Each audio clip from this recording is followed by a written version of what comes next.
Today we study the concept of demonetization. On November 8, 2016, the government of India announced demonetization of the two largest denomination notes, 500 and 1000.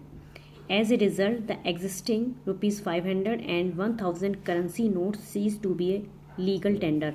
Legal tender means वो जो notes थे 500 and 1000 की denomination के notes वो valid नहीं माने जाएंगे for the financial exchange के लिए। और इससे क्या हुआ, 86% जो हमारी करेंसी थी, जो सर्कुलेशन में थी, जो मनी, वो इनवैलिड हो गई।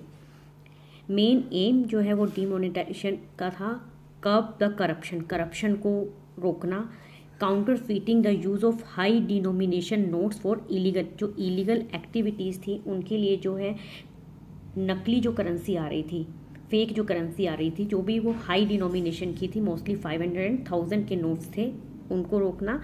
और जो लोगों ने एक्यूमुलेट कर ली थी ब्लैक मनी और जो डिक्लेयर नहीं की थी टैक्स अथॉरिटीज़ को, उसको रोकना जो है मेन एम था डिमोनेटाइजेशन का। And there are some features of demonetization. First is demonetization is viewed as a tax administration measure. It means tax के कलेक्शन में भी ये काफ़ी यूज़फुल रहा है। जो कैश होल्डिंग्स थी, लोगों के पास कैश था, जो कि वो डिक्लेयर्ड इनकम का मतलब कि वो बता सकते थे कि उनके पास ये जो कैश है वो कहाँ से आया है, क्या वो तो ईजिली जो है वो डिपॉजिट हो रहा था बैंक्स में और उसके बदले में न्यू नोट्स एक्सचेंज किए जा रहे थे। बट जिन लोगों के पास ब्लैक मनी थी, जो अपना डिक्लेयर नहीं कर पा रहे थे कि वो मनी उन्होंने कैसे अर्न करी है, तो उनके लिए एक ऑप्शन थी। वो ऑप्शन गवर्नमेंट ने उनको ये दी थी कि वो अपनी मनी को डिपॉजिट करवा सकते हैं बैंक में, और उसके लिए उनको जो है वो पेनल्टी देनी पड़ेगी, टैक्स देना पड़ेगा। और वो पेनल्टी थी 50% टैक्स की। फॉर सपोज एक पर्सन है, उसने 1 करोड़ रुपीज़ जो है वो डिपॉजिट करवा दिए बैंक में, और वो ब्लैक मनी थी, वो मतलब कि डिक्लेयर नहीं कर पाया कि वो आई कहाँ से है उसके पास, तो उसमें गवर्नमेंट ने 50% मीन्स 50 लाख रुपीज़ उससे जो है वो टैक्स ले लिया, और जो 50 लाख जो है वो उसको वाइट में मनी में कन्वर्ट कर दिया। इट मीन्स उसको जो है एक्सचेंज कर दिया for the new currency. Demonetization is also interpreted as a measure to improve tax compliance. Tax compliance में जो लोग रूल्स जो हैं वो फॉलो करें, उसको और इम्प्रूव करने के लिए भी डिमोनेटाइजेशन किया गया है। अब गवर्नमेंट ने जो है एक इंडिकेशन दे दिया कि टैक्स इवेजन भी नो लॉन्गर भी टॉलरेट, उसको एक्सेप्ट नहीं किया जाएगा। और टैक्स कलेक्शन जो है वो इंक्रीज़ भी हुआ, क्योंकि बहुत लोगों ने डिस्क्लोज़ किया अपना इनकम को, और टैक्स इवेजन जो है वो डिक्रीज़ हुआ। Demonetisation also leads to channelising the savings into the formal financial system. जो सेविंग्स हैं, बैंक डिपॉजिट्स इंक्रीज़ हुई, however the interest rates decrease. Bank deposit इसलिए इंक्रीज़ हुई क्योंकि बहुत सारे लोग ऐसे थे जिनका कि बैंक में कोई अकाउंट नहीं था, बट उनके पास जो है वो मनी थी 500 एंड 1000 की, तो उन लोगों ने अपने बैंक में जो है वो, बहुत सारे पुअर पीपल ऐसे थे, ठीक है, तो उन लोगों ने अपने बैंक में जो है अकाउंट खुलवाए, तो उन्होंने अपनी जो सेविंग है, अपनी मनी है, वो बैंक में अकाउंट में डिपॉजिट की, बैंक में पैसा आया। इसके अलावा गवर्नमेंट ने स्कीम्स चलाई हुई थी, जैसे कि जनधन योजना एंड सुकन्या समृद्धि योजना, और बहुत सारी स्कीम्स थी, तो वहाँ पर भी लोगों ने जो है वो मनी को डिपॉजिट किया। तो जब बैंक के पास फाइनेंशियल सिस्टम में हमारे पास कंट्री में पैसा आया, तो उसमें इंटरेस्ट रेट जो है वो क्या हो जाएंगे, डिक्रीज हो गए थे।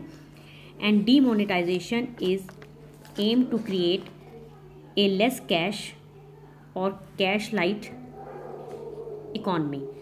कैश ट्रांजेक्शन्स तो डिक्लाइन हो गई, मतलब कि लोगों ने कैश में ट्रांजेक्शन्स करना बंद कर दिया, डिजिटल ट्रांजेक्शन्स हो गई, लोग जो है ऑनलाइन पेमेंट करने लगे, या ये पेटीएम है और भीम यूपीआई वगैरह, इसके through RuPay cards, debit cards और आधार एनेबल्ड जो है वो पेमेंट सिस्टम जो है वो इंक्रीज़ हो गए due to the demonetisation. And there is a impact of demonetisation, money and interest, cash transactions जो हैं वो डिक्लाइन हो गई, बहुत लोग जो है ऑनलाइन सिस्टम से ऑनलाइन पेमेंट करने लगे, बैंक डिपॉजिट्स इंक्रीज़ हो गए, लोगों ने बैंक में अपने अकाउंट ओपन करवाए तो डिपॉजिट्स आए, फाइनेंशियल सेविंग्स में भी जो है वो इंक्रीज़ हुई।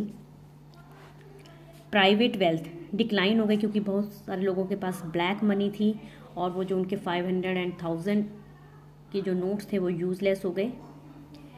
पब्लिक सेक्टर वेल्थ के ऊपर कोई इफेक्ट नहीं पड़ा। डिजिटाइजेशन डिजिटल ट्रांजेक्शन्स आ गई, जैसे रुपए है, आधार एनेबल्ड पेमेंट सिस्टम है, वो इंक्रीज़ हुआ।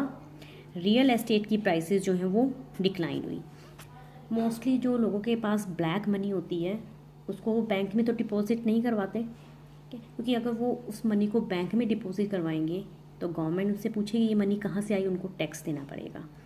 तो ब्लैक मनी लोग अपना जो है जैसे कि गोल्ड में इन्वेस्ट कर देते हैं और या फिर जो है प्रॉपर्टी में इन्वेस्ट करते हैं। तो जिन लोगों के पास ब्लैक मनी थी अब वो तो यूज़लेस हो गई उनकी, क्योंकि ब्लैक मनी को वो 10 या 100 छोटे डिनोमिनेशंस में तो रखेंगे नहीं।